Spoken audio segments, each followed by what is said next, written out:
உலகம் முழுவதும் உள்ள சன்லைஃப் தொலைக்காட்சி நேயர்களே, உங்கள் அனைவருக்கும் வணக்கம். இது நாட்டு மருத்துவம், நலம் தரும் மருத்துவம், எல்லோருக்கும் ஏற்ற பக்க விளைவுகள் இல்லாத பாதுகாப்பான பண செலவுகள் இல்லாத மருத்துவம். எளிய மருந்துகளை நாம் இல்லத்திலேயே பயன்படுத்துகின்ற வகையிலே நாம் இந்த நிகழ்ச்சியிலே ஒவ்வொன்றாக பார்த்து பழகி வருகின்றோம். இன்று சில மருத்துவ குறிப்புகளை நாம் தெரிந்து கொள்வோம். கவுட் என்று ஆங்கிலத்திலே சொல்லப்பெறுகின்ற நரித்தலை வாதம் என்று தமிழிலே சொல்லப்பெறுகின்ற ஒரு நோய், குறிப்பாக மூட்டுகளிலே யூரிக் ஆசிட் என்று சொல்லுகின்ற யூரிக் அமிலம் தங்கி அவை கிறிஸ்டல்ஸ் என்று சொல்லுகின்ற வகையிலே உப்பு வடிவமாக பெற்று அங்கே நடக்கின்ற பொழுதோ அசைக்கின்ற பொழுதோ மிகவும் வலி ஏற்படுவது இயற்கை.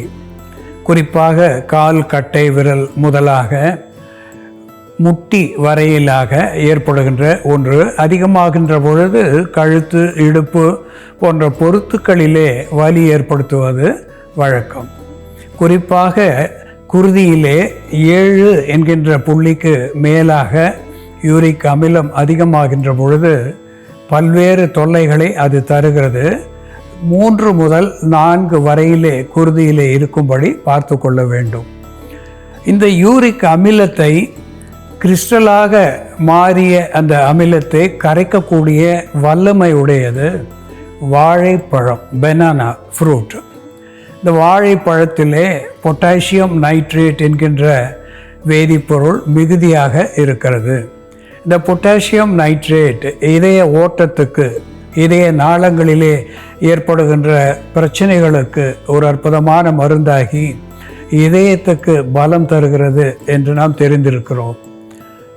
இந்த பொட்டாசியம் நைட்ரேட் என்கின்ற வேதிப்பொருள் யூரிக் ஆசிட் கிறிஸ்டலாக மாறியிருக்கின்ற உப்பு தன்மையை கரைத்து அதை நீர்மைப்படுத்தி சிறுநீரோடு வெளித்தள்ளக்கூடிய ஒன்றாக ஒரு டையூரிட்டிக்காக விளங்குகிறது. இந்த கவுட் என்கின்ற யூரிக் ஆசிட் அதிகமான நோயாளிகள் அன்றாடம் ஓரிரு வாழைப்பழங்களை சாப்பிட்டு வருவதனாலே நாளடைவிலே அந்த உப்பு சத்துவம் கரைந்து வீக்கம் வற்றி வலியும் குறைந்து போகும் என்பதை சுட்டிக்காட்ட விரும்புகின்றேன். அன்பான நேயர்களே, கெலாய்ட்ஸ் என்று நாம் தழும்பேறிய தோலை பார்க்கின்றோம். பொதுவாக நார் திசுக்கள் அதிகரித்து இந்த கெலாய்ட்ஸ் என்கின்ற புண்கள் உண்டாகிறது. அது அரிப்பை அதிகப்படுத்துகிறது.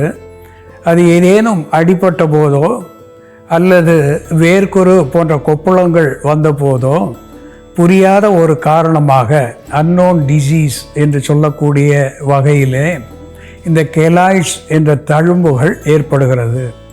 இது நாளடைவிலே ஒரு சிலந்தி கூடு போல பரவி அரிப்பை உண்டாக்கக்கூடியதாக, புண்களை தரக்கூடியதாக, உடையும் பட்சத்திலே துர்நாற்றத்தோடு ஒரு திரவத்தை உற்பத்தி செய்யக்கூடியதாக விளங்குகிறது. இந்த கெலாய்ட்ஸ் என்று சொல்லுகின்ற பொழுது இது அறுவை சிகிச்சைக்கு கூட அப்பாற்பட்டது என்றுதான் மருத்துவர்கள் சொல்லுகிறார்கள். இதற்கு கார்லிக், அல்லியம் சாட்டிவம் என்று சொல்லக்கூடிய கார்லிக் பூண்டு ஒரு நல்மருந்தாகி பயன் தருகிறது. இந்த பூண்டு விழுதை எடுத்து தேங்காய் எண்ணெயோ அல்லது விளக்கெண்ணெயோ கலந்து அதை மெழுகு போல உறவாடும்படி கலந்து மேல் பூச்சாக பூசி வருகின்ற பொழுது நாளடைவிலே அந்த கெலாய்ட்ஸ் என்கின்ற தசை நார்களுடைய வளர்ச்சி குறைந்து அவை மேலும் பரவாமல் பாதுகாத்து கொள்ளப்படும். அது மட்டுமல்லாமல் செப்டிக் என்று சொல்லக்கூடிய தொற்றுக்கு அவை ஆளாகாமல் இருக்கும் என்பதையும் இங்கே சுட்டிக்காட்ட விரும்புகின்றேன்.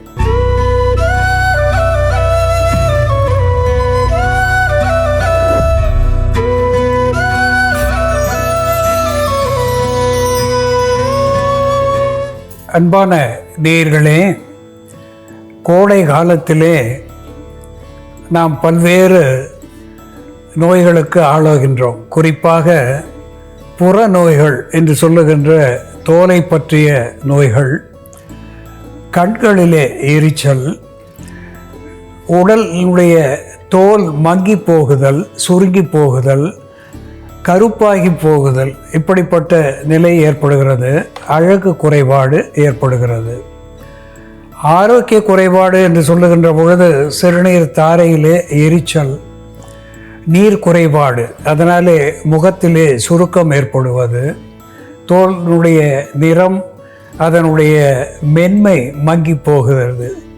இப்படிப்பட்ட நிலையிலே இறைவன் நமக்கு இந்த பருவத்திலே ஒரு உணவாகவும் மருந்தாகவும் பயன்படுத்துகின்ற வகையிலே கொடுத்த ஒன்று வாட்டர்மெலான் என்று சொல்லுகின்ற தர்பூசணி.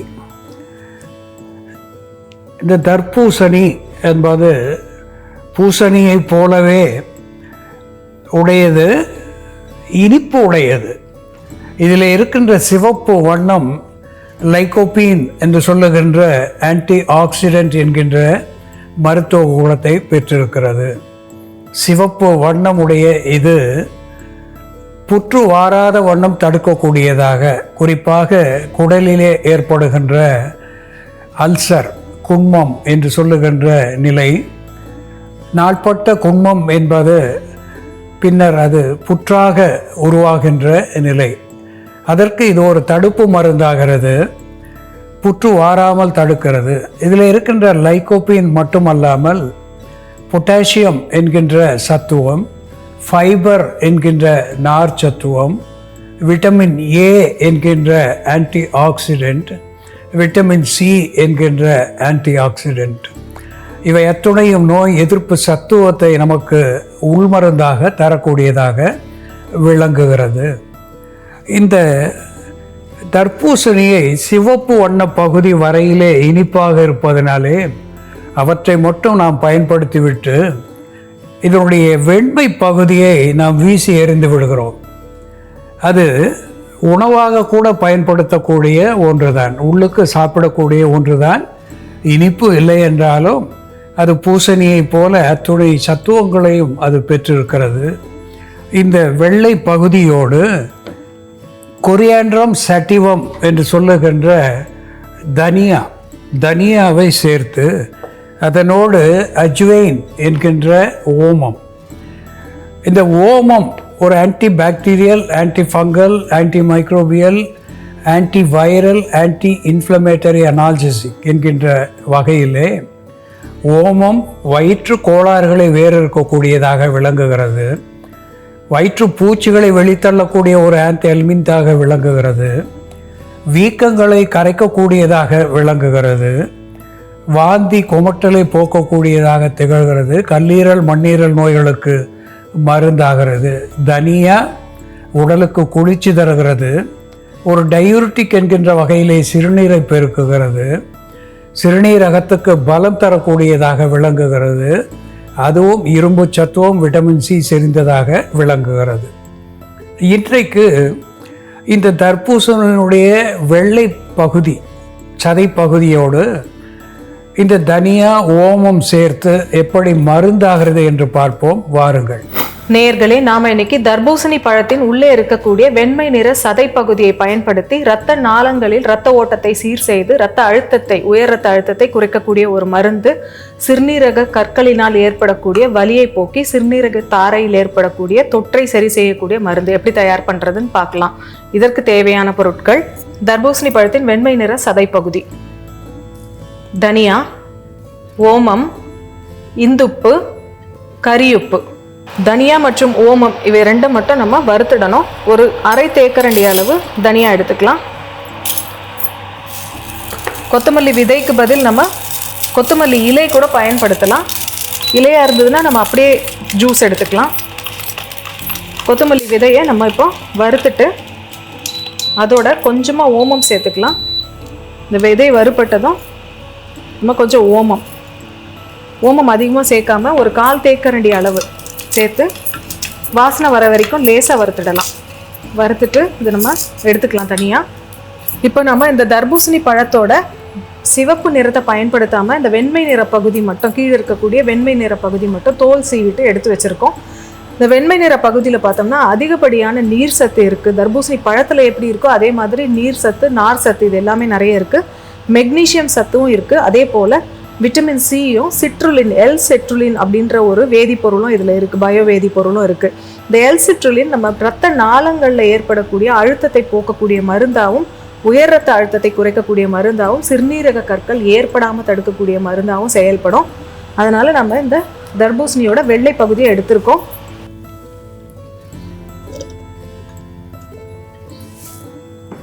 இதோட நம்ம வறுத்து வச்சிருக்க ஓமம் மற்றும் தனியா நம்ம உடல்ல இருக்கக்கூடிய அதிகப்படியான அசிடிட்டியை குறைக்கக்கூடிய ஒரு ஆல்கலைன் ஏஜென்ட்டா செயல்படும். அது மட்டும் இல்லாம தனியா புண்களை ஆற்றக்கூடிய மருந்தாகவும் இருக்கும். ஓமம் வாயுவை களையக்கூடிய மருந்தாகவும் வலி நிவாரணியாகவும் இருக்கிறதுனால நம்ம ஓமம் சேர்த்துருக்கோம். சிறுநீரக கற்கள்னால ஏற்படக்கூடிய அந்த ஸ்பாஸ்மோடிக் பெயின் இந்த மருந்து எடுக்கும்போது கம்மியாகும்.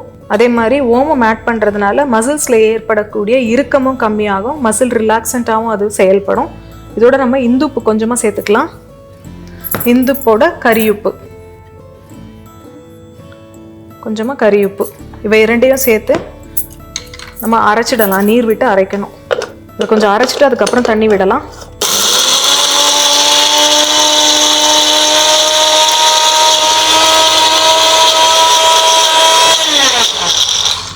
இதோட கொஞ்சம் தண்ணி விட்டுக்கலாம்.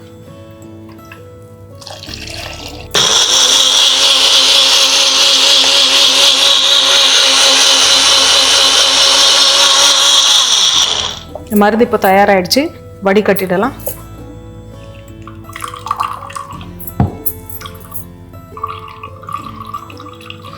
அசிடிட்டிக்கும் இது நம்ம மருந்தாக பயன்படுத்தலாம்.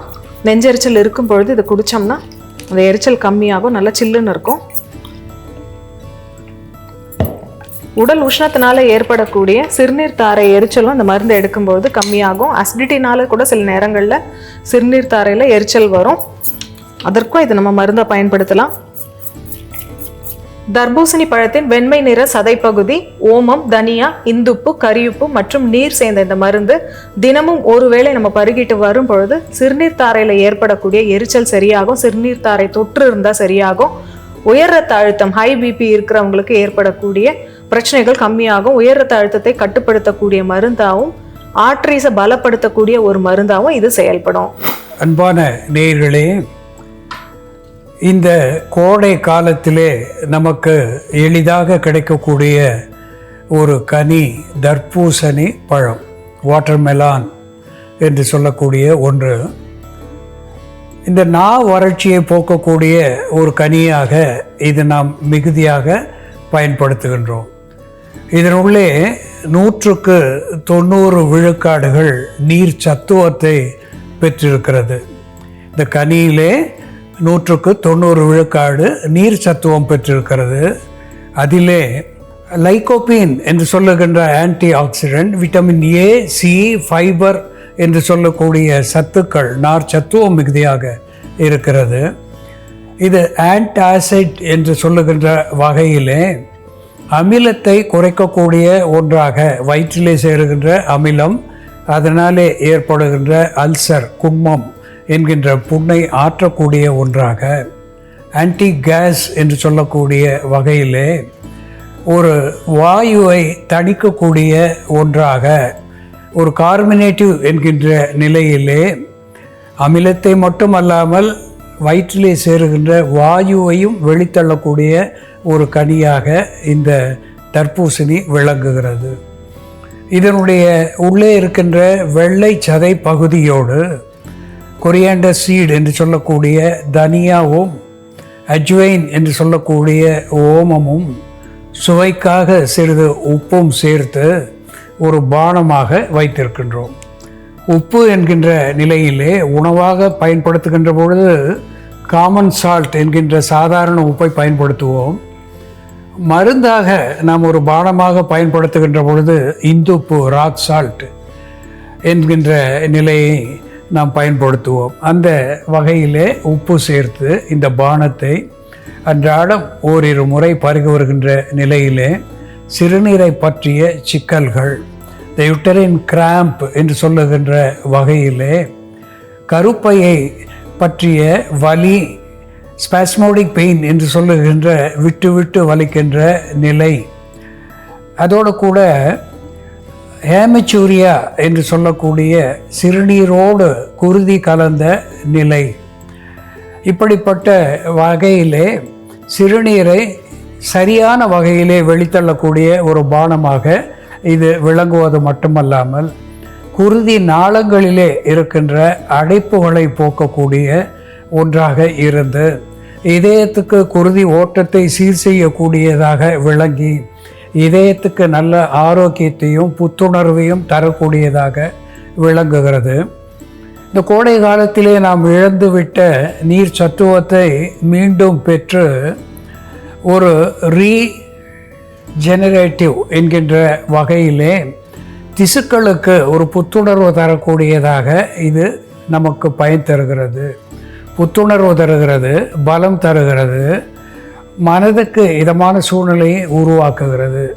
ஆகையினாலே இந்த தர்பூசணியை நாம் இந்த பருவத்திலே எவ்வளவு கிடைக்கிறதோ அவ்வளவு பருகுவதனாலே நல்ல ஆரோக்கியம் கிடைக்கும் என்பதை இங்கே சுட்டிக்காட்ட விரும்புகின்றேன். அன்பான நேயர்களே, தர்பூசணி எப்படி மருந்தாகிறது என்று நாம் பார்த்து தெரிந்து கொண்டோம். இதுபோல வேறு ஒரு மருத்துவ குறிப்போடு நாம் மீண்டும் சந்திப்போம். நன்றி, வணக்கம்.